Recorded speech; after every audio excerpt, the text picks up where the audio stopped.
নমস্কার বন্ধুরা, শিল্পী রান্নাবাটিতে আপনাদের সকলকে স্বাগত। আজ আমি শেয়ার করছি রেস্টুরেন্ট স্টাইল পনির টিক্কা মশলা। অন্যান্য পনিরের প্রিপারেশনের থেকে এই রান্নার স্বাদ কিন্তু অনেক বেশি ভালো হয়। তো বাড়িতে খুব সহজে কিভাবে পনির টিক্কা মশলা বানিয়ে নিতে পারেন চলুন ঝটপট দেখে নেওয়া যাক।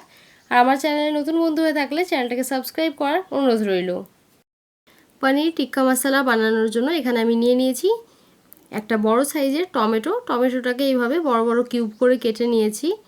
আর লাগছে পনির। এখানে আমি 200 গ্রাম পনির এইভাবে একটু বড় বড় টুকরো করে কেটেছি। আপনারা চাইলে ছোট করেও কাটতে পারেন, তবে এই রান্নায় পনিরটা একটু বড় বড় পিস থাকলে খেতে ভালো লাগে। আর লাগছে ক্যাপসিকাম। এখানে আমি একটা মাঝারি সাইজের ক্যাপসিকাম এইভাবে কেটে নিয়েছি। আর নিয়েছি পেঁয়াজগুলোকেও এইভাবে কিউব করে কেটে নিয়েছি। এখানে আমি একটা বড় সাইজের পেঁয়াজ নিয়েছি। আর আপনারা চাইলে এই রান্নাটা টমেটো ছাড়াও বানাতে পারেন, তবে টমেটো দেওয়ার জন্য স্বাদটা কিন্তু খুব ভালো হয়। প্রথমেই আমাদের এই সব কিছুকে খুব ভালোভাবে ম্যারিনেট করে নিতে হবে। তার জন্য একটা পাত্রে নিয়ে নিলাম দই, দিয়ে দিলাম 2 টেবিল চামচ টক দই, 1 টেবিল চামচ বেসন, হাফ চা চামচ ধনে গুঁড়ো, হাফ চা চামচ জিরে গুঁড়ো, অল্প পরিমাণে হলুদ গুঁড়ো, হাফ চা চামচ ঝাল লঙ্কার গুঁড়ো, 1 চা চামচ কাশ্মীরি লঙ্কার গুঁড়ো আর হাফ চা চামচ লবণ। দিয়ে দিলাম হাফ চা চামচ গরম মশলার গুঁড়ো, 1 চিমটি হিং আর দিয়ে দিচ্ছি হাফ চা চামচ তন্দুরি মশলা। যে কোনো ব্র্যান্ডের তন্দুরি মশলা বাড়িতে থাকলে আপনারা ব্যবহার করতে পারেন, আবার তন্দুরি মশলা ছাড়াও কিন্তু বানিয়ে নেওয়া যায়। দিয়ে দিলাম 2 টেবিল চামচ সরষের তেল। এবারে সব কিছুকে খুব ভালোভাবে মিশিয়ে নিতে হবে। আর এই তন্দুরি মশলাটা দেওয়ার জন্য খুব ভালো একটা ফ্লেভার হয়, তবে হাতের কাছে না থাকলে এটা ছাড়াও আপনারা বানিয়ে নিতে পারেন, সেক্ষেত্রেও কিন্তু স্বাদ খুব ভালো হয়। দেখুন খুব ভালোভাবে মিশিয়ে নিয়েছি। এবার এক এক করে পনিরগুলো দিয়ে হাত দিয়ে একটু আলতোভাবে মাখিয়ে তুলে নিতে হবে। 2 ধরনের পনির পাওয়া যায়, একটা খুব সফট পনির থাকে আর একটা একটু হার্ড থাকে। আমি এখানে খুব সফট পনিরটা ইউজ করেছি, যার জন্য আমি আলাদা করে মাখিয়ে নিচ্ছি। তবে আপনাদের পনিরটা যদি একটু হার্ড হয় তাহলে আপনারা একসাথে স্পুন দিয়েও মাখিয়ে নিতে পারেন। দেখুন এইভাবে সমস্ত পনিরের পিসগুলোকে মাখিয়ে একটা প্লেটের মধ্যে তুলে রাখছি। সবজি আর পনির যদি একসাথে দিয়ে মাখা হয় তাহলে পনির ভেঙে যাওয়ার সম্ভাবনা থাকে, তাই আমি এটা আগে তুলে রাখলাম। এবার যে মশলার পেস্টটা রয়েছে তার মধ্যে পেঁয়াজ, ক্যাপসিকাম আর টমেটো দিয়ে ভালোভাবে মিশিয়ে নিতে হবে।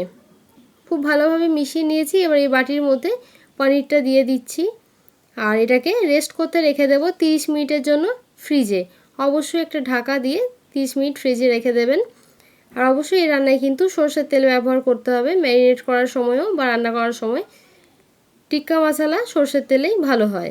এবার একটা ফ্রাই প্যানে দিয়ে দিলাম 1 থেকে 1.5 টেবিল চামচ সরষের তেল।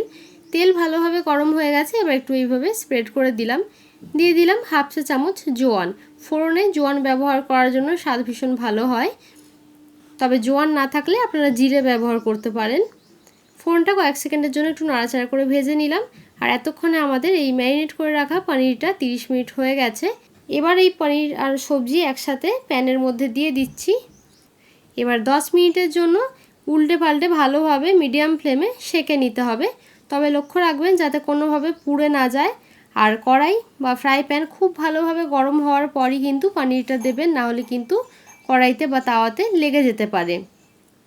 আর এই জিনিসটা আপনারা ফ্রাই প্যান ছাড়া তাওয়াতেও সেঁকে নিতে পারেন, তাতেও কিন্তু খুব সুবিধা হয়। দেখুন উল্টে পাল্টে একটু লালচে লালচে করে রোস্ট করে নেওয়া হয়ে গেছে, তবে খুব বেশি পুড়িয়ে ফেলবেন না। যেহেতু এই রান্নায় দই ব্যবহার করা হয়েছে তাই আমি 1 চামচ বেসনটা দিয়েছি। বেসন দেওয়ার ফলে এই সময় কিন্তু পনির থেকে বা সবজি থেকে জল ছাড়বে না, ফলে খুব ভালোভাবে সেঁকে নেওয়া যাবে। রোস্ট করে নেওয়া হয়ে গেছে, এবার তুলে রাখলাম। পনির টিক্কা আমাদের রেডি হয়ে গেছে। এবার আমরা গ্রেভিটা বানিয়ে নেব। এর জন্য একটা কড়াইতে 2 থেকে 3 টেবিল চামচ সরষের তেল দিয়ে দিলাম। তেল ভালোভাবে গরম হয়ে গেছে, দিয়ে দিলাম হাফ চা চামচ গোটা জিরে। ফোড়নটাকে 20 থেকে 30 সেকেন্ডের জন্য একটু নাড়াচাড়া করে ভেজে নিলাম। এবার দিয়ে দিলাম একটা মাঝারি সাইজের কুচনো পেঁয়াজ। পেঁয়াজটা বেশ মিহি করে কুচিয়ে নিয়েছি। এবার পেঁয়াজ দিয়ে খুব ভালোভাবে ভেজে নিতে হবে। দেখুন পেঁয়াজটা হালকা ভেজে নেওয়া হয়ে গেছে। এবার এর মধ্যে দিয়ে দিচ্ছি 1 চা চামচ আদা রসুনের পেস্ট। আদা রসুনের পেস্ট দিয়েও একইভাবে আমরা একটু ভেজে নেব। আর আবারও বলছি, এই সম্পূর্ণ রান্নাটাই কিন্তু সরষের তেলে বানাবেন, তাহলে এর স্বাদ ভালো হবে। আদা রসুনের কাঁচা গন্ধ চলে গেলে দিয়ে দিলাম হাফ চা চামচ জিরে গুঁড়ো, হাফ চা চামচ ধনে গুঁড়ো, হাফ চা চামচ হলুদ গুঁড়ো, হাফ চা চামচ কাশ্মীরি লঙ্কার গুঁড়ো। এই গুঁড়ো মশলা দিয়েও আবারও ভেজে নিতে হবে। আর এই সময় গুঁড়ো মশলার পরিমাণটা কিন্তু খুব কম দেবেন, যেহেতু আমরা ম্যারিনেট করার সময়ও গুঁড়ো মশলা ব্যবহার করেছিলাম। এই সময় আপনারা চাইলে আরও অল্প পরিমাণে লঙ্কার গুঁড়ো দিয়ে দিতে পারেন। যে পরিমাণে ঝাল আপনাদের পছন্দ সেই হিসাবে ঝালটা দিয়ে দেবেন। আর অবশ্যই ফ্লেমটা লোতে রাখবেন যাতে কোনোভাবে মশলা পুড়ে না যায়। দেখুন আমার 1 থেকে 2 মিনিটের জন্য ভেজে নেওয়া হয়ে গেছে। এবার এর মধ্যে দিয়ে দিচ্ছি একটা মাঝারি সাইজের টমেটোর পেস্ট। টমেটো দেওয়ার সাথে সাথে দিয়ে দিলাম স্বাদ মতো লবণ, আর দিয়ে দিচ্ছি 1 চা চামচ চিনি। চিনিটা অবশ্যই দিতে হবে, যেহেতু আমরা টক দই ব্যবহার করেছি আবার টমেটো ব্যবহার করেছি, যাতে স্বাদটা ব্যালেন্স হয়, তাই চিনিটা অবশ্যই দেবেন। ভালোভাবে আবারও 1-2 মিনিটের জন্য কষিয়ে নিলাম। দেখুন অয়েল সেপারেট হচ্ছে। এবার দিয়ে দেবো বেশ কিছুটা গরম জল, তবে জলের পরিমাণটা খুব বেশি দেবেন না, যেহেতু আমরা খুব বেশি সময়ের জন্য রান্না করব না, তাই জলের পরিমাণটা একটু কম দিতে হবে। ভালোভাবে মিশিয়ে নিয়ে এবার ঢাকা দিয়ে 2 মিনিটের জন্য গ্রেভিটাকে একটু ফুটিয়ে নিতে হবে। দেখুন আমার 2 মিনিট হয়ে গেছে, ভালোভাবে মিশিয়ে নিলাম। এবার আগে থেকে যে পনিরের টিক্কা বানিয়ে রেখেছিলাম সেটা দিয়ে দিচ্ছি। এবার খুব ভালোভাবে মিশিয়ে নিচ্ছি আর ঢাকা দিয়ে রান্না করে নেব আবারও 3 মিনিটের জন্য। যেহেতু পনির টিক্কা বানানোর সময় বেশ কিছু সময় ধরে রান্না করেছি, তাই খুব বেশি সময় আর রান্না করবেন না, 3 মিনিট যথেষ্ট। আর এই সময় যদি আপনাদের গ্রেভির পরিমাণটা কম মনে হয় তাহলে অবশ্যই আরও কিছুটা জল দিয়ে দিতে পারেন, যাতে তলায় কোনোভাবে লেগে না যায়।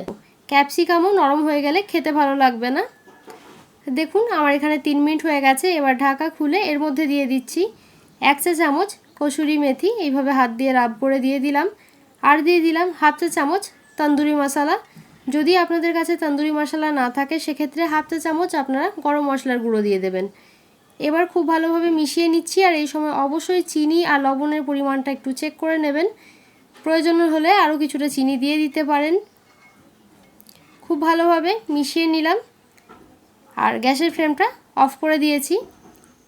এবার ঢাকা দিয়ে 5 মিনিট স্ট্যান্ডিং টাইমে রেখে সার্ভ করে দেব। দেখুন আমাদের ভীষণই সুস্বাদু পনির টিক্কা মশলা রেস্টুরেন্টের থেকেও বেশি স্বাদে তৈরি হয়ে গেছে। এটা অবশ্যই আপনারা একবার বাড়িতে ট্রাই করবেন।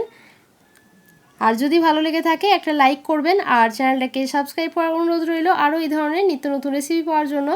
দেখা হবে আবারও একটা নতুন রেসিপি নিয়ে। আর এতক্ষণ সাথে থাকার জন্য ধন্যবাদ।